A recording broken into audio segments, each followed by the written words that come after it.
Good morning.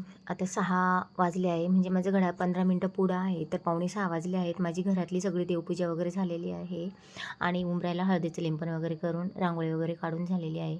तर तुम्ही बघू शकता बाहेरसुद्धा खूप अंधार आहे आणि आता मी चहा वगैरे ठेवून वरची रूम उघडी करणार आहे. तर मला आता दिवाळीची खूप सारे कामं आहेत, म्हणून मी पहाटेच ते कामं आवरण्याचा प्रयत्न करत असते. हे बघा, सकाळचं वातावरण इतकं सुंदर असतं, खूप प्रसन्न करणारं हे वातावरण असतं.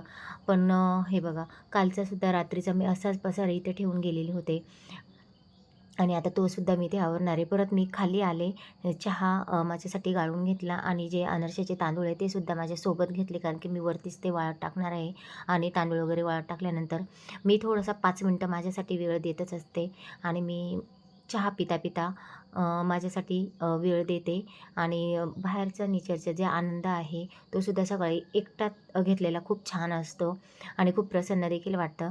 आणि त्यानंतर ना इथे मी तांदूळ सुकवत घातलेले आहे आणि तांदूळ सुकून झाल्यानंतर जो रात्रीचा पसारा होता आतमधला, आता तो सगळा व्यवस्थित मी ते आवरून घेणार आहे. खालचं सुद्धा माझं व्यवस्थित आवरून झाडून वगैरे मी आलेली आहे. कंप्लीट 4 वाजता मी ते उठून सगळं खालचं झाडून वगैरे पुसून देवपूजा वगैरे करून मग वरती सुद्धा माझं सगळं झाडून वगैरे देवपूजा वगैरे असते आणि त्यात नंतरच मी कामाला सुरुवात करत असते.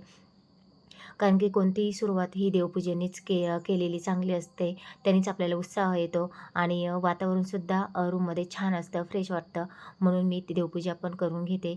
इथे दरवाजाची सुद्धा मी आता इथे पूजा वगैरे अगरबत्ती लावून करून घेणार आहे आणि जे समोर छोटं माझं बेलाचं झाड आहे त्याचीसुद्धा मी रोज इथे पूजा करत असते आणि जे इथे माझ्या कुंडीमध्ये जे झेंडूची फुलं आहेत तेच मी पाहिजे तेवढेच तोडत असते.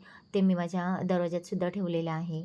आणि नंतर ना एक कलश जो मंगल कलश भरलेला असतो त्याला आणि स्वामींच्या फोटोला वगैरे ते फुलं वगैरे ठेवून आता मी माझ्या दिवसाची कामाची सुरुवात मी इथे करणार आहे आणि लगेचच माझं काम मी इथे करायला घेतलेलं आहे. कारण की दिवसभर मला पार्लरची क्लायंट असतात, त्यामुळे ब्लाऊजला हात लागत नाही. त्यामुळे पहाटे आणि रात्रीचं जेवढं होईल तेवढं मी ब्लाऊजचं काम करत असते.